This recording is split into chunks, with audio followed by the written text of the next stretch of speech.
Rafale marine, সংক্ষেপে বলা হয় রাফাল এম। ভারতের হাতে এবার রাফাল এম।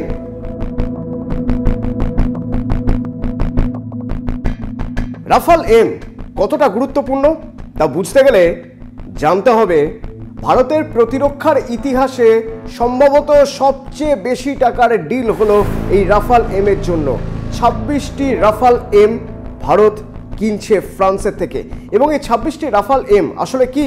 রাফাল মেরিন হলো পৃথিবীর অত্যাধুনিক, সবচেয়ে আধুনিক নৌ যুদ্ধ বিমান, অর্থাৎ যে যুদ্ধ বিমান আমাদের জল সীমানা পাহারা দিতে পারবে, যে যুদ্ধ বিমান ল্যান্ড করবে রণতরীতে, তার জন্য মানে কোনো ল্যান্ড দরকার পড়বে না, অর্থাৎ কোনো জমি দরকার পড়বে না।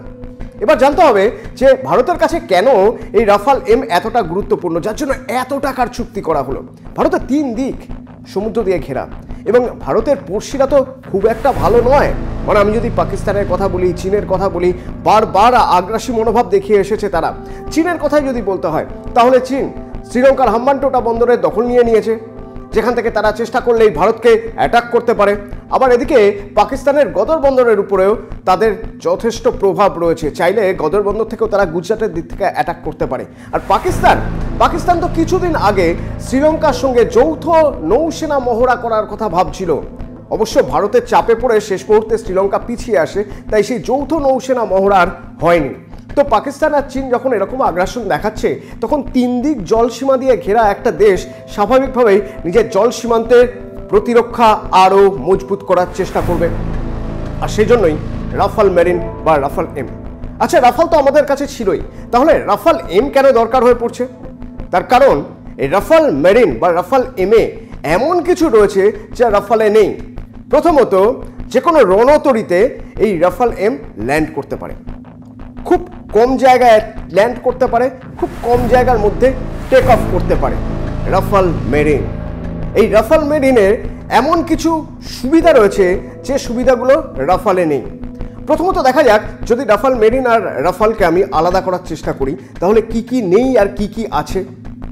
রাফাল মেরিনে একটা অত্যাধুনিক রাডার রয়েছে, যে অত্যাধুনিক রাডার অন্য যুদ্ধ বিমানগুলোয় নেই। সেই রাডার কি না, জলের নিচে উপর থেকে দেখা যাচ্ছে না, বোঝা যাচ্ছে না, সাবমেরিন রয়েছে। সেই সাবমেরিন দিয়ে যদি কেউ অ্যাটাক করার চেষ্টা করে তো এই অত্যাধুনিক রাডার সেই সাবমেরিনকে খুঁজে বার করে ধ্বংস করে ফেলতে পারবে। রাফাল মেরিন এরকমই গুরুত্বপূর্ণ। শুধু তাই নয়, যে কোনো রণতরীতে আঘাত হেনে সেটা গুঁড়িয়ে দেওয়ার ক্ষমতা রাখে রাফাল মেরিন। এবার দেখা যাক রাফাল মেরিন আর রাফালের মধ্যে তফাৎ। কীরকম তফাৎ? না, রাফাল মেরিন যেহেতু খুব কম জায়গার মধ্যে ওঠানামা করতে পারে, তাই রাফাল মেরিনের যে গিয়ার, সেই গিয়ার এমনভাবে তৈরি, কার্বন দিয়ে তৈরি সেই গিয়ার স্টিক, যে যাতে খুব ভারী কিছু নিয়ে খুব দ্রুত টেক অফ করা যায়, আবার খুব দ্রুত ল্যান্ড করা যায় এবং অভিঘাত যাতে কম হয়, যেটা রাফাল এমের সবচেয়ে গুরুত্বপূর্ণ জায়গা। নাম্বার 2, রাফাল মেরিন বা রাফাল এম যখন টেক অফ করবে বা যখন ল্যান্ড করবে, যেহেতু অনেক কম জায়গার মধ্যে করে, তো ল্যান্ড করার সময় যে গতিতে একটা যুদ্ধ বিমান নামে তাকে তো অনেক দূর চলে যেতে হয়।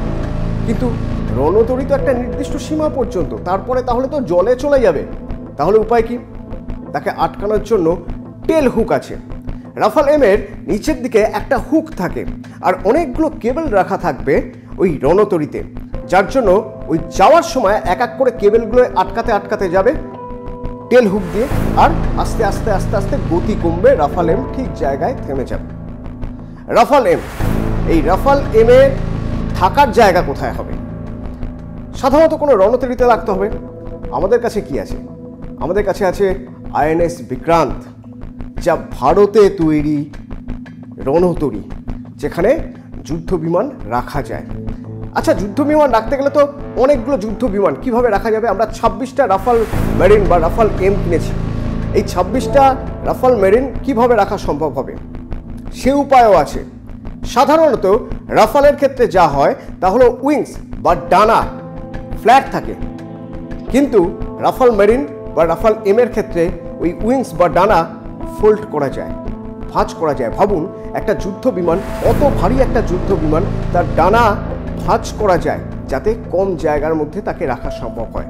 ওই যে বলছিলাম না, পৃথিবীর সবচেয়ে আধুনিক নৌযুদ্ধ বিমান যদি কিছু থেকে থাকে তাহলে এই মুহূর্তে রাফাল, যা একমাত্র আমেরিকার সঙ্গে একবার যৌথ মহড়া করেছিল ফ্রান্স, আর তারপর সেটা আসছে এখন ভারতের হাতে।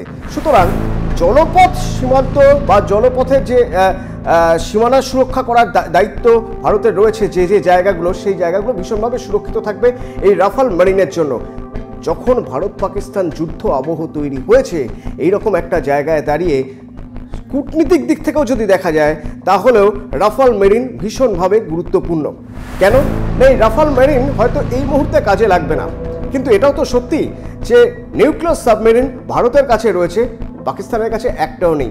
এমনিতেই জলপথে চাপে রয়েছে পাকিস্তান, তার উপর যদি রাফাল মেরিনের মতো একটা কিছু থাকে, মানসিক চাপ বাড়বে, রক্তচাপ বাড়বে পাকিস্তানে।